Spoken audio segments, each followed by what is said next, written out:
ゾーン2。白麗高原白麗山上が陥落しいよいよやばくなってきた我らが白麗号。近所の風力タービン施設には仲間のご遺体がてんこ盛り、なんとか頑張ってここから盛り返してくぞー。白麗高原から避難した住民の家が完成し、用務員は労働力が余り気味。一部の避難民は物資を持たせて、そのまま滅んだ白麗山上の復興に向かわせました。白麗山上は建物ある程度建ってるから、労働力さえあれば復興はすぐかな？復興ついでに銅鉱石の採掘も始めようぜ。銅像作るくらいしか使い道なさそうだけど、研究進めるのにも使うからちょっとだけフォロー。次回のアップデで電気が使えるらしいから、本格的に使うのはアップできてからなのかもしれんな。この世界の未来を担うマリサ未来で、ワクチンの原料のハーブを作るぞ。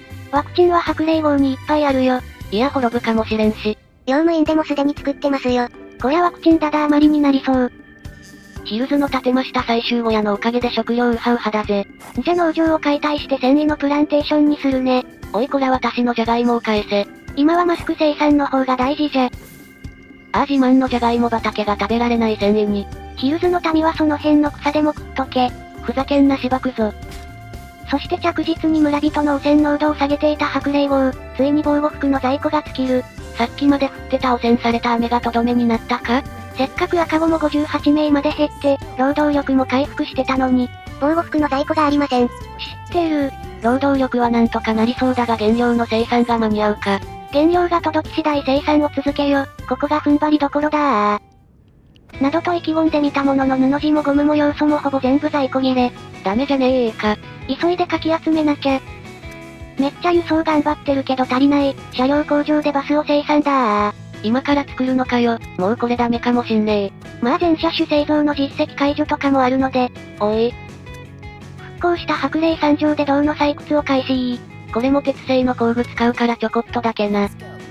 繊維が到着マスクを作れー。あ、村人の汚染濃度2からちょっと上がってる。ああ汚染が進んでるこれはまずい。この調子じゃ1日かからず汚染濃度が3になりそう。大人が減って赤子が66名に増加しとる。また緩やかに労働力が減ってくデススパイラル状態に。白麗高原のように滅びの道をたどってるな。鳥間材料が揃ってたので治療植物の研究と、湿地帯で水が汲めるだけの施設。シャオラー、防護服の原料もぎ取ってきたどー。これで生産体制は復活だが、村人の汚染濃度下がるところまでいけるかな？この前の雨で土壌自体が汚染されちゃってるから、これの影響次第でかなり厳しい戦いになりそう。だな。ああ用務鉱山の住民がカッサカサに。しまった水の生産よりも繊維を優先してたのに水を多く送るの忘れてた。白麗山上を輸送ミスで滅ぼしたのにまたお前やらかしやがって。すべての運搬指示を一人でやってるからもう頭の処理が追いついてないんだよ。放射能の限界よりも残念能の限界の方が早そうだ。鉄製の工具の都合がついたので、ヒルズのプランテーションをアップグレードだぜ。すでに原料の在庫は限界間近、少しでも多く生産してくれー。その頃白麗号ではリサイクルセンターの使い方がわからずちぐはっぐ。生産量1の1分あたりの生産ゼロ？なんか保管量いっぱいのアイコン出てる。スクラップ場を建てようとすると、スクラップの量192が表示されてる。リサイクルセンターの中にスクラップが生えてきてんのかな？トリマスクラップ場を新たに建設して様子見ましょ。スクラップ192だけじゃすぐ取り尽くしちゃうだろうから、もう一軒隣にリサイクルセンター増築。説明文だけじゃさじ加減がいまいちわからん施設だ。オットバックグラウンドでエラーが発生しました。何がオットだよ、失敗しちゃったてへのノリでフリーズするなぁ。白麗霊夢心の叫び。ただでさえ10を超える車両の運搬状況を考えつつ開発とかいう意味不明な作業量なのにもう、途中からやり直しじゃどこまで運んだかわからないよ。文句言っても仕方ねえ、オートセーブまで戻るぞ。結果38日夜から38日朝に戻されました。それほど巻き戻されずに済んだな。だが私のモチベーションは返ってこない。もうやってられっかおいおいおいおい。防護服の生産とか面倒くせえ。もう白麗号は捨てて用務員に避難するぞ。そんな理由で急に避難地にしないでくださいよ。首都変更、せんとします。決まってしまったものは仕方ありません。白麗号450人の住民を受け入れる体制を準備しましょう。用務員の土壌はまだ汚染されていない。汚染される前にここに1000人都市を築くぞ。用務員に白麗号の住民を足せば、ちょうど1000人くらいだな。汚染される前に防護服の生産体制も整えたいですね。まずは最終小屋で食料確保から始めましょ。お次は市場、でその周りに住宅街。市場なんてあったのな。まあ住宅の魅力が上がるだけだろうけど。スクラップ不足で建てれませんが、とりあえずどんどん建設依頼出していきますね。スクラップが足りないなら、リサイクルセンターとスクラップ工場のセットも大量建設だ。避難民が来れば労働力はだだ余りだし、一気に工場フル稼働だぜ。現状白麗高原の避難民すら雇用できてません。建設作業に回し、完成次第就職してもらいましょう。スクラップ工場の近くにはスクラップを使うリサイクラーも建設、効率よくプラスチックも生産。今までのノウハウを詰め込んだ、最も効率良い工業区画になりそうだ。開発途中だった桟橋も見直して、アップグレードした桟橋で建設することにしました。避難民が増えたら当然水の需要も増える。必要な時に稼働できるように準備はしっかりするであります。お次は白麗郷の工業地区にあったものも建設。ガラス工場とかゴムの下流処理場とか、その辺も全部こっちにも作らないとだな。作業効率を上げるために石炭も必要ですから、それに伴い木こり小や苗木場とかも建設ですね。森を作るならおまけで食料の採取も。工場建てたいだけなのにどんどん増えてくぜ。物資を効率よく回収できるように、すべての出入り口にアクセスポイントを。アクセスポイント10カ所建設の実績解除したいだけである。ばらさないでよ。白麗自動車、業務員工場。そこは業務自動車じゃないのな。白麗郷で培った経験を受け継いでいる、という設定です。設定かよ。さてスクラップが届いたので、スクラップが無限に生えてくるリサイクルセンターを建設。これ建てちまえばスクラップいくらでも手に入るが、建てるのにスクラップ120もいるんだよな。鉄や鉄製の工具も使うから地味にコスト重いね。だな。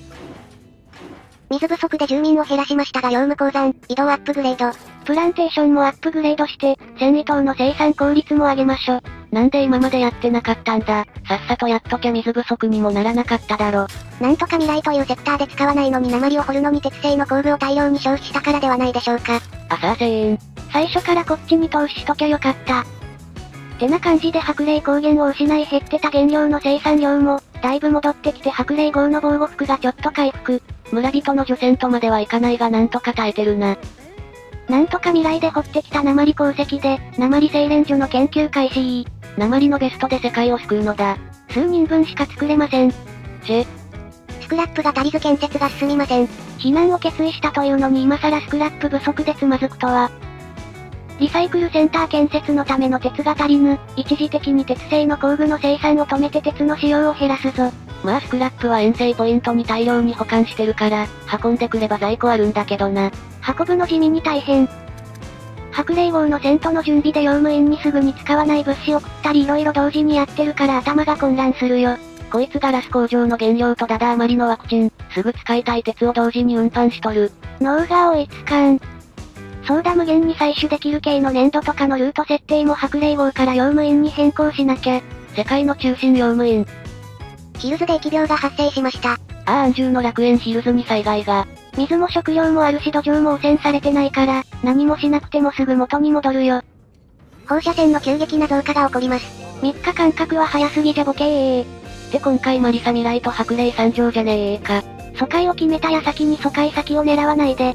次は用務員やヒルズかと思ったら、川の北東側のセクターが汚染されるみたいだな。これは予想外。2軒目の白麗郷のリサイクルセンターが完成し、忘れてた動作確認を実施。スクラップ工場1軒じゃ回収が追いつかないみたいだな。1分間に6個スクラップを生成するみたい。スクラップ工場は何件必要なんだろ？こりゃお前の頭じゃエクセルでも使わんと計算できんな。うちゃどんぶり勘定だよ。ダメだこりゃ。スクラップの需要が増えてるし、マリサ未来でもスクラップ集めするか。そこのゴミレンガ倉庫解体しちゃいなよ。赤レンガ倉庫みたいな呼び方すな。てっへー。白麗郷の赤子の数60だったのに、たった2日でもう90超えてる。でもちょめって生まれてるから総人口変わってなくて草。草じゃないよ、避難急がなきゃ。用務員の追加の小屋急いで建てます、と思ったのですがレンガが足りません。レンガ量産してるのは白麗郷だから、ここ最近は生産量減ってたのかも。最悪ランクの低いテントで我慢するしかないな。白麗郷のハイカラな村人が今更しょぼい生活に戻れるわけがない。我々は最高の暮らしを所望する、すべての公共施設も近隣に建設するのだ居候のくせに遠慮なさすぎだ。白麗郷のすべての住民を受け入れるのは構いませんが、小屋の数もすごいことになってきましたね。トリマ目標の人口1000人は達成したい。多少強引でも建設は続けるのだこりゃ引っ越した後街を安定させるのも一苦労しそうだ。用務員のリサイクルセンター及びスクラップ場、安定稼働に成功しました。スクラップ取り放題、ある程度は建物建て放題。プラスチックや道具もこれで安泰だぜ。プラスチックも使いたい放題ならば、ワクチンの生産も増強しておきましょう。これで引っ越した後もワクチンは安心。放射線レベルの上昇が始まりました。今回10分も有害な雨降るの？マリサ未来は放射能の疎開先のつもりだったのに、あとは直ちに影響がないことを願うばかりだ。汚染された雨が降る中、白麗号の赤子が100人になり、いよいよやばいかと慌てつつ今回はここまで。面白かった、続きが気になると思っていただけたら、チャンネル登録高評価、よろしくお願いいたします。励みになります。ゲームのフリーズでモチベーションを失い白麗号を捨てる決意をしたレイム。しかし避難するのも茨の道、うまく避難できるのか？気になる方はチャンネル登録がおすすめなんだぜ。ではまたお会いできることを願って。じゃ、またねー。